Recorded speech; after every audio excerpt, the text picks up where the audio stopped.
Hello, everyone. Welcome. This is the second part of starting up with Python and PyCharm. So let me share my screen. And what we will be doing is first we will verify that our installation was okay. Then we'll crank up Python. We'll put some code from the source code folder from Blackboard into a Python project. And again, we will be starting and stopping this video a lot because I'm on an old and very slow computer. But this is just a command prompt, so let's make sure that my Python is okay and what I want. And it is. We did install yesterday 3.9.1, so that's good. Now I am going to crank up PyCharm for the first time, and it will take a while to start up. There's PyCharm.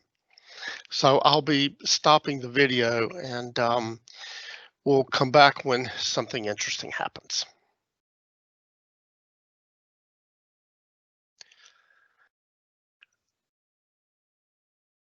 Okay, we're back, and PyCharm is asking me about previous version and config settings. I'm going to not import anything as far as settings go, and it's putting up a flash screen on a different monitor, which unfortunately I don't know that I can move over there quickly enough. So we'll be back in a moment.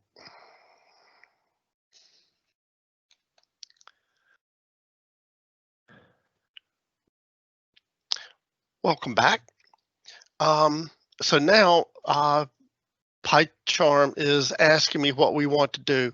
Always work in a project. I know that seems a bit of overkill and hassle for you in this course, but always work in a project. That's true of every integrated development environment I know. So we will start with a new project. We can put this anywhere we want, but we just have to know where it is so we can go dig it out. Now, for a Python project, you will always start with a new virtual environment. And so you'll want to say a new environment using virtual env, and that's fine. And the location should be inside the project, which it is. Projects are based on folders. So this is user parts, PyCharm projects, Python project, user parts, PyCharm projects, Python project, venv. That's typical. Our interpreter, we can see the 3.9 here indicates that 3.9.1, I think, Python interpreter that I installed yesterday is going to be what's used. To oversimplify things a bit, we wind up installing a new Python for every project, and we do that inside the project. That's because if we have a lot of projects, sometimes the children don't play together, and to avoid that, we just give each child his own sandbox. So that's what's happening here if we have when we go to different projects. So you want the new project using venv, and you want to have the 3.9 here, and the default location will be fine. So I will create that. It will take a few moments.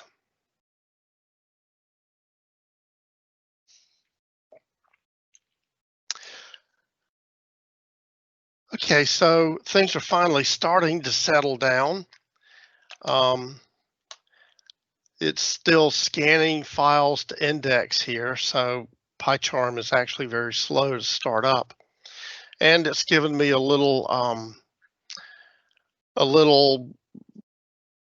file that I could run if I wish to, but I think I will just go on, and while this thing is finishing up indexing, I will download. This is in our Blackboard course, and I am in the source code folder, which you can see right here. This is lab template, lab 01 template. So I'm going to right click on that and save link as, and I'm going to just put it in the downloads folder.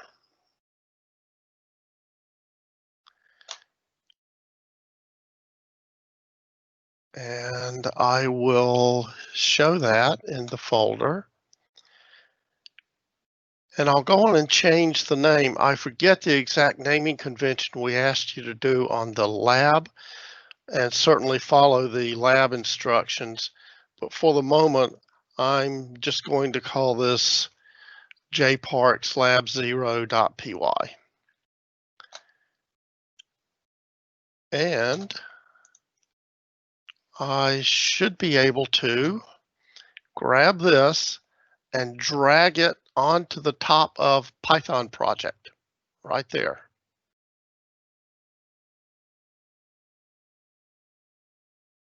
Did that not work? And it may be upset because it's still indexing. I should be able to drag and drop it right there. Let's finish indexing down here first, and then we'll try that again.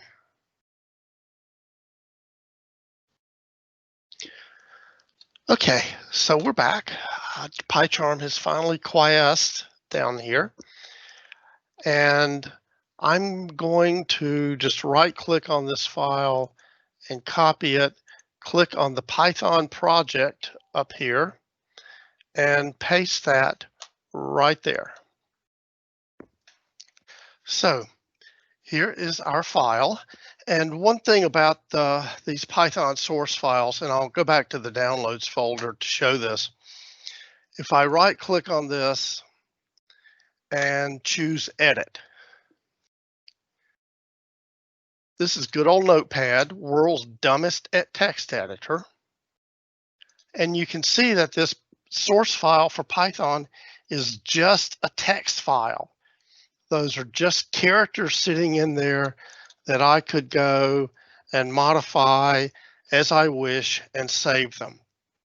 This is true of almost every programming language I know. The source files are just simple text files. Nothing special about the source files at all.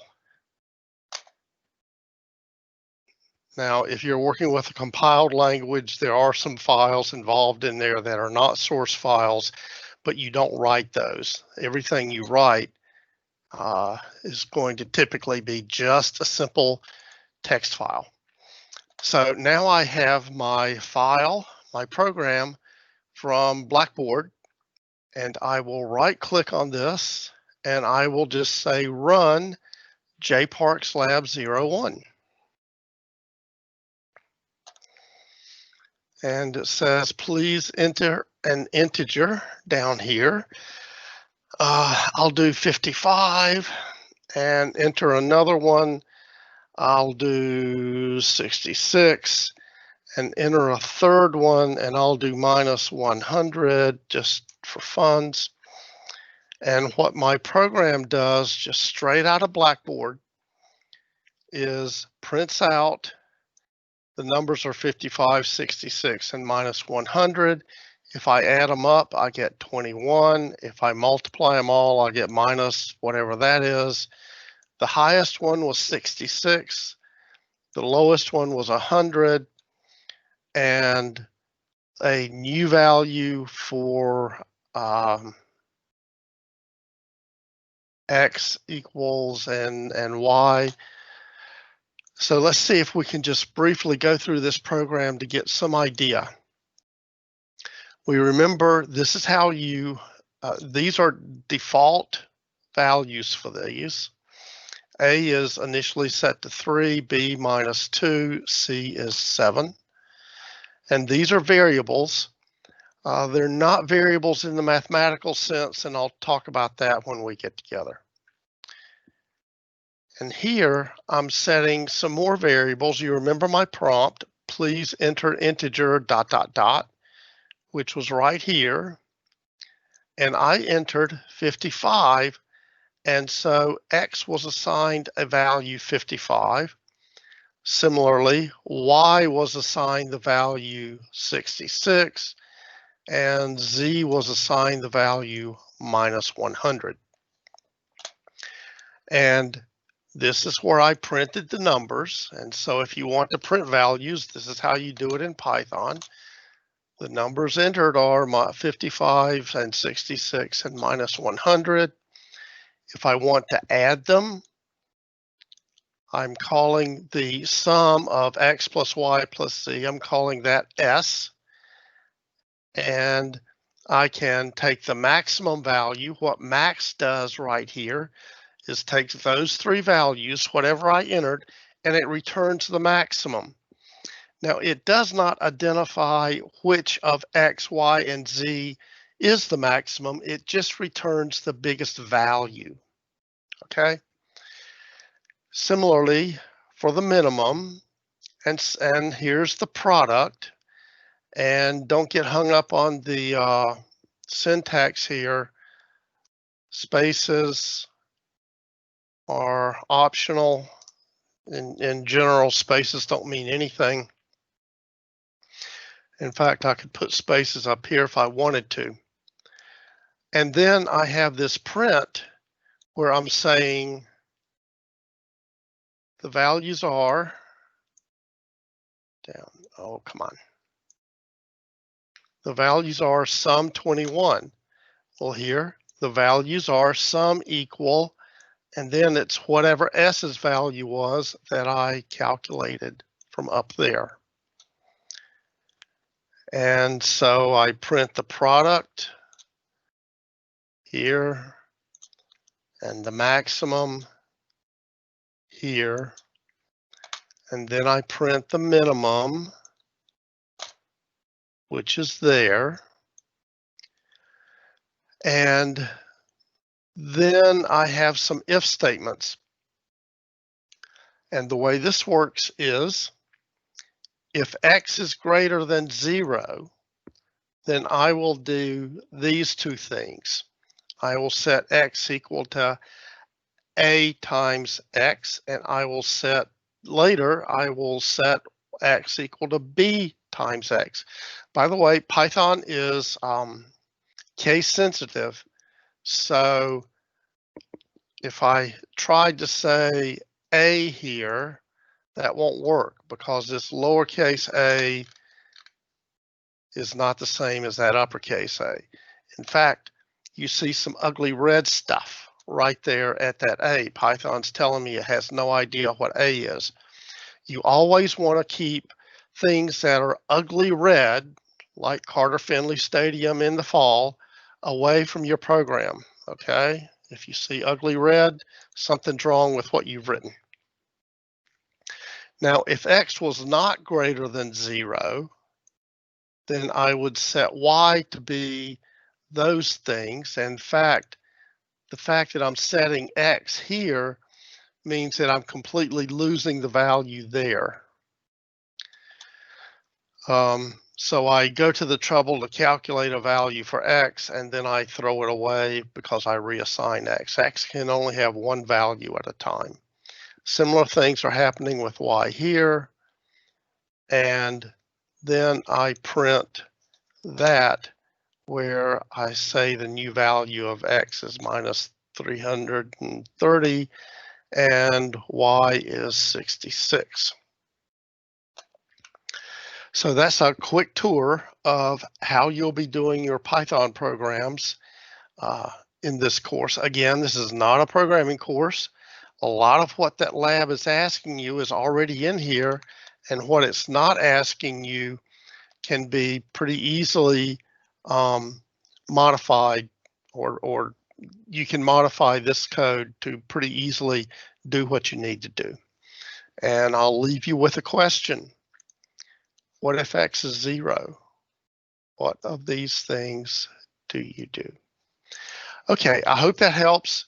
Send me email or if you have questions, and we will get back into it. Thanks very much. Bye. Have a good day.